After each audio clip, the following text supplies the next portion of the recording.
What's up everyone? This is Big Poner. Today I'm here to give you a tutorial on how to make blight maps easy to solo. Um, First of all is choosing your oils. The suggestion, it really depends on if you are struggling with them, if you're playing something that's way below your level and it's easy. If you're playing something well below your level and it's easy and you know the map, knowing the map is a pretty key thing, and selecting your blight oils will go accordingly with that. You need to know your build. Obviously, I know my build, but for instance, like this one, Blighted Plateau, I just got this to drop. I don't really know the map, so I'm gonna go a little bit more cautious on my oiling. Um, the cheap oils that are really good for making sure that you can complete a map are the amber oil, because they reduce the cost of your buildings. You can obviously build more if they cost less to build. Also, the clear oil reduces their movement speed. So those are two of the really cheap options that, even if you're really early game, when I was really early game, that's what I used because that's what they dropped, and those are going to be the best ones. The next thing that you want to do is be adding chance to get loot. Plain and simple, the best added loot for this stuff is going to be the blight chests are lucky. The two that I use for this are the teal oil or the crimson oil. If you can afford the crimson oil, on the high tier maps, I would say it's worth it. On low tier maps, I would say it isn't worth it.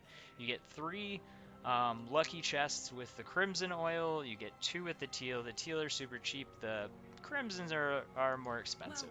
Welcome. Um, so then, of Thank course, we're going to go ahead and put these on. The other thing before you get started is to actually roll your map. You're going to want to quality it up, and then you're also going to want to roll it with mods that are not going to ruin the map for you. The worst mods that you can have on a blighted map are minion health um, or minion movement speed. On top of that, it's mostly just things that counter you. Like, I can't do Elemental Reflect, so obviously I'm not going to play a map that has Elemental Reflect because it would just kill me. And I wouldn't be able to do anything in the map, so I would probably fail. Um, but I rolled this. It doesn't have either one of the things that I don't want on it, so I'm going to go ahead and start it. Once you start the map, there's going to be a few things that I always do, and I have an extremely high success rate on blight maps, even jumping into blight maps at the beginning of the season every time they dropped, when I was still only using a 4-link main skill gem. The first thing that I always do is I get the layout of the map down, and then you're going to want to, once you see the layout of the map, you basically have to determine choke points. And that's what I was saying about how easy is the map. If you know that a map is, for instance, inside of doored areas, those are really good choke points. They're really easy to seal up. This is not a horrible placement, but it's not a good placement. We've got a pretty good choke point right here, but over here it's for the most part open and it takes multiple spots, but it's only essentially a 3-hole map. So we're going to go ahead and start this and see where our initial stuff starts off. Okay, so we want to choose stuff that's going to have the largest effect on the map. This is kind of a really bad starting because we don't have good positions for our turrets. Obviously, we only have one, and it's like right in front of this. The other thing I'm going to touch on is I always use meteors can drop an additional meteor. I did it all of last season. I'm doing it this season. So for this one, I'm just going to start off with damage, and I'm just going to manually block this and hope that I get some good turret placements coming up. What you normally want to do is you want to have slow and stun towers set up in the middle so that they can hit the most amount of stuff. Up against the walls, you're normally going to want your damage towers. The thing is I could have gone with an ice tower here and maxed it out to freeze stuff into place, but I'm going to elect to just hope that I get some better tower placements, and then I'll spend my resources.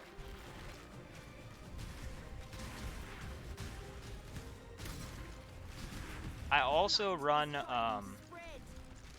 meteor tower range. It gives, so see here, this is a good placement because this is gonna hit this lane and it's also gonna hit a bunch of other spots. So I'm gonna go ahead and max this on the defensive spot. Right here we've got a spot that we don't want to do a DPS tower, but it's you want to be putting down a lot of small. So now I've got good spots. So now I want to go ahead and get down my freezes. Freezes are really important because they completely block. And the other thing is, if you are an ice shot build, these actually stack your damage because it causes, when it hits the terrain, it causes all of the hits to hit anything that's inside of the freezing, which is like super OP because it basically makes all of your projectiles count as hits. And if there's something inside of it, it will still cause it to chain.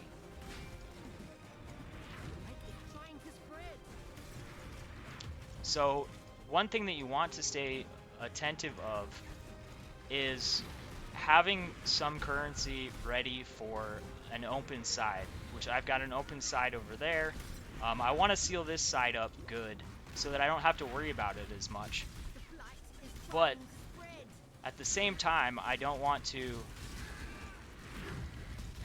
have a side wind up like this and have no currency. And this is going to pretty much cover all of it, so I am going to go ahead and max out a defensive tower here, and there's no other towers, so I'm going to just have to wait for more to spawn.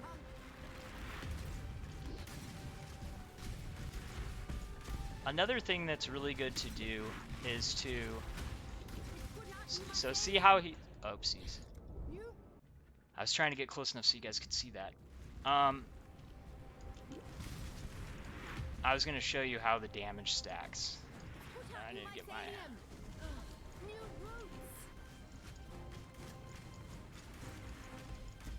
Okay, so we got some more towers now. We're going to set up another stun, and we're going to set up some damage. Go back and check on this real quick. We'll go ahead and finish this. This. Now we can focus more on this side. We got some more spots to lock up, and now we've got one of these in the back. So we're going to have to move back some defenses closer to the base as soon as those open up.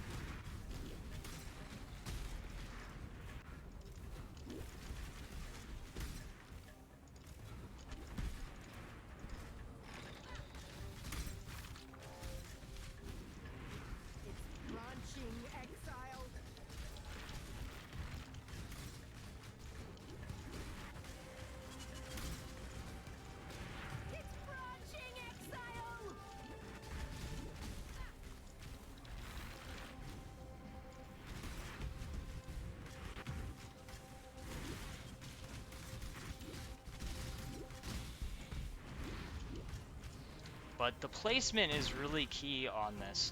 And the reason why is because obviously you can get synergy. So like for instance with the meteor towers, you want slows in front of your meteor towers always. And why is it? Because it takes some time for them to for the hits to actually land. So having something that holds them in place to take the damage is pretty key to making the towers be effective.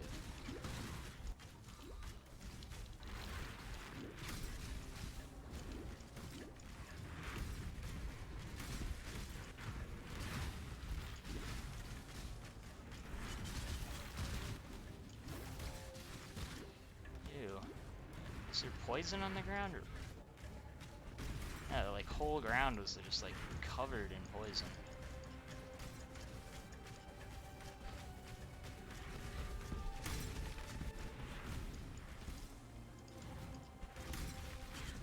So now it's now I have so much currency to spend. Now I'm pretty much just spend it all. It's basically the beginning that it's kind of you gotta be more active and paying attention to what's going on. At this point it's kind of just excessively stack tons of things. So obviously this is going to wind up being damage because it's not going to actually block anything.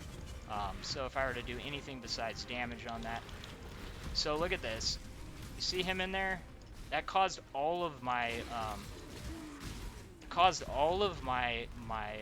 explosions to stack on him. Which, I mean, I do a lot of damage as it is, but I mean that's just OP. Which is one of the reasons why Ice Shot is just an absolute monster for doing blights, because you can literally just have down an ice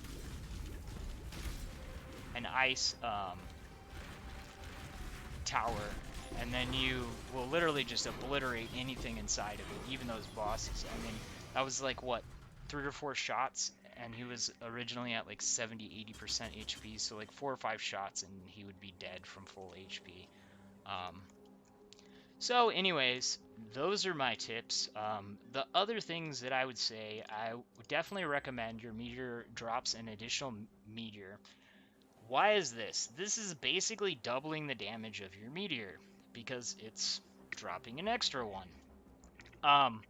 So that is a really good choice. The other thing that I chose for is the increased range, just because it makes it so I can place them farther out and they're gonna, you know, have more effect on the field of battle. Um, Beyond that, that's pretty much it. I mean, some of the stuff's a little bit specific to my build. Obviously, for my followers that are probably using Ice Shot, this video is going to be really helpful. The one other thing that I will say is another really good choice for your ring is to go with another defensive upgrade. Either make the ice walls buffed up, like some type of like they last longer, or larger area of effect, reload faster. You could do the same thing with the stun towers. The combination that I really like, there's a couple combinations. So one is to have Meteor, like these are like kind of ideal setups. Meteor in the back, and then you can have a slow in the front with a slower stun in the front with a minion in the back. Why is it that we do that?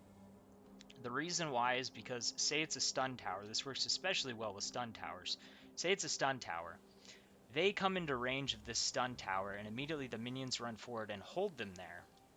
They then get stunned. They come out of the stun, and they're still in close combat with minions. The tower then gets to reload, and then the minions are stuck there fighting your minions, and they get stuck again.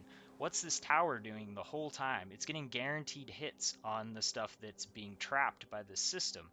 So then if you know, throw more into the mix, you could do a three defensive setup perimeter, which would be um, slow, stun, minion. It all kind of depends on the spacing, but really the only things that I really use are the slow towers, the stun towers, well the icicle towers. In the beginning, you kind of just want to spam out a lot of level 1 towers so that they're easier to upgrade. Um, but definitely always in the beginning, you're going to want to be getting up a damage tower. And anytime you get centralized places, you want to try to cover up as much area with those defensive towers as possible, because it's basically like I want to get the most out of what it is that I have to spend. Obviously, with me using double reduced building, I had a lot more currency to spend than I actually needed. But what, two Caderos? Coins are as useful as teats on a bull. What you got? Oh, that's hot. That's hot. um, but obviously I did it with double reduced cost, which, you know, if you're not comfortable with it, or if you think you might fail, it's better to have, you know, a couple less lucky chests than to wind up failing and getting nothing. And I still have not gotten a single gold or silver oil, and I've probably done 50 or 60 of these at this point. Which sucks, man. I want them good oils. Anyways, I'm not gonna make you guys watch me clean this up. Peace.